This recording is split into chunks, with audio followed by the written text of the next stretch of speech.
What can a loser like you do? My brother sneered as he said this. Living with him and his wife, I saw how they took advantage of our mother. She came to our house looking worn out and crying, saying, "I don't want to go back there." I couldn't shake the image of her distress as I clenched my teeth. "Are you really going to take care of that old hag? Can you even support her?" He mocked me. He treated our beloved mother so poorly and ridiculed me too. Anger bubbled up inside me, and I gripped my phone tightly, but I kept my voice calm and replied, "If you're okay with it, I'll take her in. My name is Rena, and I'm 30 years old. I've been married for 4 years and live a happy life with my kind husband and our 2-year-old daughter. We are blessed in our work and enjoy a joyful life." I looked at the calendar and checked my phone. Today is my mother's birthday. Happy 58th birthday, Mom. Are you okay? Is anything bothering you? I texted her and soon got a reply. "Thank you for your message. I'm doing fine. Don't worry. How are you and your family? I always pray for your happiness." Even after reading her response, I couldn't shake my worry. Right now, my mother lives with my brother and his wife in our childhood home. Our family used to consist of 4, my father, my mother, my older brother, and me. My father was strict and had old-fashioned views, controlling everyone around him. Because of him, my mother and I often felt oppressed. My maternal grandfather worked for my paternal grandfather's company. My mother was chosen to marry my father because of his family's wealth and power, almost like a hostage. When my father was supposed to take over the company, it failed because of the economic downturn, but they still had some money left. I never saw my father work. He spent his days drinking and yelling at my mother and me. Living in fear of his temper, my mother obeyed him. He believed women were inferior and treated my brother as if he was special. My brother got everything he wanted, while I could never express my desires. "Women shouldn't be greedy," my father would say. This made my brother feel entitled and always treat me like I was less than him, constantly mocking me. Growing up like this was painful, and I dreamed of leaving home as soon as I could. Even though I had excellent grades, my brother, who did poorly in school, was allowed to attend expensive private schools while my father wouldn't let me go to high school. He would say, "Women don't need education. It's a waste. You should get married soon or work a low-paying job." I remember when my brother called me a dumb girl and said I didn't deserve to go to high school. I cried out of frustration at the unfairness of it all. In the end, my mother secretly arranged for me to attend a boarding high school. Despite the tough situation at home, she always supported me. "Rena, it's okay. You can escape from here. You will find happiness," she told me. I remember my mother saying these words before I went off to high school. I graduated from university thanks to scholarships and money I earned myself. Since high school, I rarely returned home. I didn't attend my brother's wedding, and I didn't tell them when I got married, but I stayed in touch with my mother and occasionally met her. I truly owe who I am today to my mother. She is very important in my life. She was a gentle soul who may have seemed weak, but she loved me with all her heart. I always wished for her happiness. When my father died from his unhealthy lifestyle, I didn't attend the funeral, but I got shocking news from my mother. On his deathbed, my father told my brother and his wife to move back home and live with our mother. Ever since then, they have been living with her. I wanted to protest, but my mother said it was okay, so I didn't say anything more. Instead, I kept in touch with her. One day, I got a call from my brother, and I worried if he would take care of our mother properly. Was she really okay? I always felt uneasy about the situation. Eventually, my fears came true. One night, the intercom of my apartment rang unexpectedly. When I answered it, I found my mother standing there, looking ragged. Despite it being late fall, she wore a thin old short-sleeve shirt and a worn-out skirt. Her hair was messy, her cheeks were hollow, her eyes looked sunken, and she was trembling. I was shocked by her appearance and raised my voice. "Mom, what happened to you?" "Rena, I'm sorry to show up like this," she said in a weak voice, tears streaming down her face. I welcomed her in, and my husband quickly made her a warm drink and got her a blanket. Once she settled down, Mom began to speak slowly. After she started living with my brother and his wife, Nicole, things changed. They treated her like a maid. They made her do all the housework, and if it wasn't done to their satisfaction, my brother would scold her, calling her useless and a nuisance, even threatening to throw her out. Nicole called my mom an old hag and sold her few precious pieces of jewelry and clothes. They spread false rumors, saying my mom was a troublesome mother-in-law. Mom lost weight rapidly, and when she got sick and bedridden, they still forced her to do chores. Seeing her talk through her tears broke my heart. "Mom, why didn't you tell me you were suffering so much?" "Rena, I've caused you hardship since you were a child. I didn't want to burden you any further, she replied. I thought if I could just bear it, my mom said, her voice trembling. Then, I received an email. Oh, it's from Nicole. Where are you? You didn't do the laundry, and there's no food. Do you want your things to be sold again? The email made my mother's hands shake. I'm sorry, Rena, I don't want to go back to that house, she said. Hearing my mother's words, I pulled out my smartphone and dialed the number she had given me. After the dial tone, my brother picked up. Who's this? This is Rena, Mom's here with me. Oh, it's you. That old hag left without doing her chores? Tell her to come back immediately. It seems you've been treating Mom quite badly. I've heard everything, I replied, my voice trembling with anger. My brother just snorted and said, Huh, what about it? What can a dimwit like you do? You've been overworking Mom to the point of sickness, and you think that's okay? I won't let her live with you any longer. Do you really think you can support that old hag? She's been a housewife all her life, can't do anything, and has no money. Are you going to take her in? No more calling her old hag, she was a great housekeeper. A voice that sounded like his wife came from far away. They had been treating my dear mother so poorly, and even making fun of me. I couldn't stand it. A surge of rage filled me toward my brother and his wife, and my grip on the phone tightened. Still, I said calmly, if you say so, brother, then I will take Mom in. Huh, if you're going to take her, that's fine. It'll clear out some space in the house, and I'll be relieved. Understood. Mom will be living with me, so don't contact us anymore. I hung up the phone. Rena, I'll take good care of your mother, my husband said, taking my hand. Our daughter happily climbed onto my mother's lap, calling her grandma, and my mother hugged her, crying. Half a year later, our doorbell rang repeatedly. When I looked out, my angry brother was there, and next to him was a grumpy woman in a flashy outfit, probably his wife, Nicole. What do you want? How did you find out where we live? I asked. We looked it up. Just open up. There's something we want to ask you.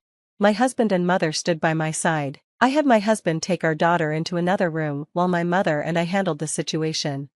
The first thing my brother said when he walked in was, "What's this about our house being sold?" Oh, you got the message? Yes, my company bought your house, I replied calmly. Your company? What are you talking about? Exactly what I said. I'm the head of a well-known real estate company around here, so it's my company. By the way, doesn't the company you work for subcontract to us? When my brother heard the name of my real estate company, his face changed color. That's ridiculous. You, a dropout and a loser? You can't be the head of that company. If you're suspicious, why don't you call to verify? But please don't cause any trouble for the company, I said, showing him my business card. As soon as he saw it, my brother fell silent, his face turning red. After graduating from university, I had worked hard and was hired by a major real estate company. Later, I was headhunted as an executive for a new company. By the way, I met my husband at work, and we got married. He's a landowner, so I think we're considerably wealthier than you. There's no reason for you to call me a dropout or a loser. I can easily support Mom. My brother, wide-eyed and gritting his teeth, didn't respond. His wife looked shocked. Damn it, what about our family home? What do you mean you sold it? My brother yelled, nearly foaming at the mouth. My mother, who had been silent until now, finally spoke up. You may not know this, but after your father passed away, the house was transferred to my name. So, I sold the house and land to Rena's company using my rights. You should leave as soon as possible. What? What are you talking about, old woman? Wait, what's going on? You said that as the oldest son, the house was yours, didn't you? My brother and his wife were panicking, their faces changing rapidly. What's wrong with me selling something that's in my name? Sorry to break it to you, but I've broken free from your influence. I won't live as you dictate anymore, my mother said firmly. My brother yelled at her. What the hell are you talking about, you worthless old hag? His wife joined in. That's right, you've never worked a day in your life, just being supported by others. What are you talking about? Mom works hard. She manages an apartment building that my husband and I own. She's very friendly, always keeps the place clean, and is loved by the residents. And she gets paid for it too, I replied firmly. Hearing this, my brother, who had been standing, fell silent and slumped into a chair. Nicole whispered something in his ear. Knowing my prideful brother, he must have felt crushed by this unexpected defeat at the hands of his sister and the rejection from our mother. If there's nothing else, you can leave now, I don't want to be involved with you, I said. My brother lifted his head. His face, which had been filled with rage, now showed a fawning grin. Alright, but listen, you're rich now, right? Then give me some money. I recently lost my job and I'm having money troubles. What? I was shocked at my brother's audacity. Hey, Mom could give money to me too. You got money from selling the house, right? Just think of it as helping out your adorable son and give me some cash, then I'll leave. Just as I was about to respond, my mother raised her voice. Enough already, have some shame. I was taken aback to see my usually gentle mother speaking like that for the first time. My brother and his wife looked stunned too. I apologize for raising you to prey on your sister like a shameless creature, but there are things you should and shouldn't do. Don't disturb us anymore, go home. Hearing this, my brother started to tremble again. Shut up and listen, old hag, you're telling me what's what. Be prepared, I'll squeeze every dime of your inheritance from you. Nicole added, yes, give us the money already. To these two, my mother coldly replied, that's if there's anything left. From now on, I plan to spend all the money from the sale of the house on myself and Rena and her family. I have no intention of leaving a single penny for you two. What the hell, you old crone, my brother yelled. I'm cutting ties with both of you from now on. Please stay away from me and Rena. Leave that house immediately. Seeing my mother stand up to them like this made me so proud. I wanted to applaud. I was genuinely happy that she, who had always been oppressed and obedient, was finally free from the curse of that house. Do you understand now? Please go home, I said, rubbing my mother's trembling back.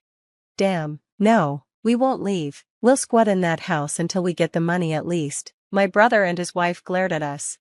Then, a low, calm voice echoed in the room. What do you mean you won't leave? Standing there was my husband. In his gentle voice, he spoke to my mother-in-law. I'm sorry, could you please watch our daughter? You did great, don't worry about the rest, everything will be fine. Hearing my husband's words, my mother said, thank you, and got up from her chair. Looking at my husband, my brother and his wife turned pale, their eyes widening in surprise. What? Who are you? Nice to meet you, I am Rena's husband. By the way, what were you saying to my wife and mother-in-law earlier? He asked with a straight face. My brother and his wife suddenly became docile. That was to be expected. My husband is tall, at 6'3", with a solid build and a strong, imposing face. He holds a black belt in judo. Despite his peaceful nature, his kindness toward me, his intellect, and his love for our daughter make him seem intimidating to those meeting him for the first time, especially to someone like my brother, who could only show off and look down on women. My husband is the type that's difficult to handle. Oh, I just remembered I have something to do, so I should be going.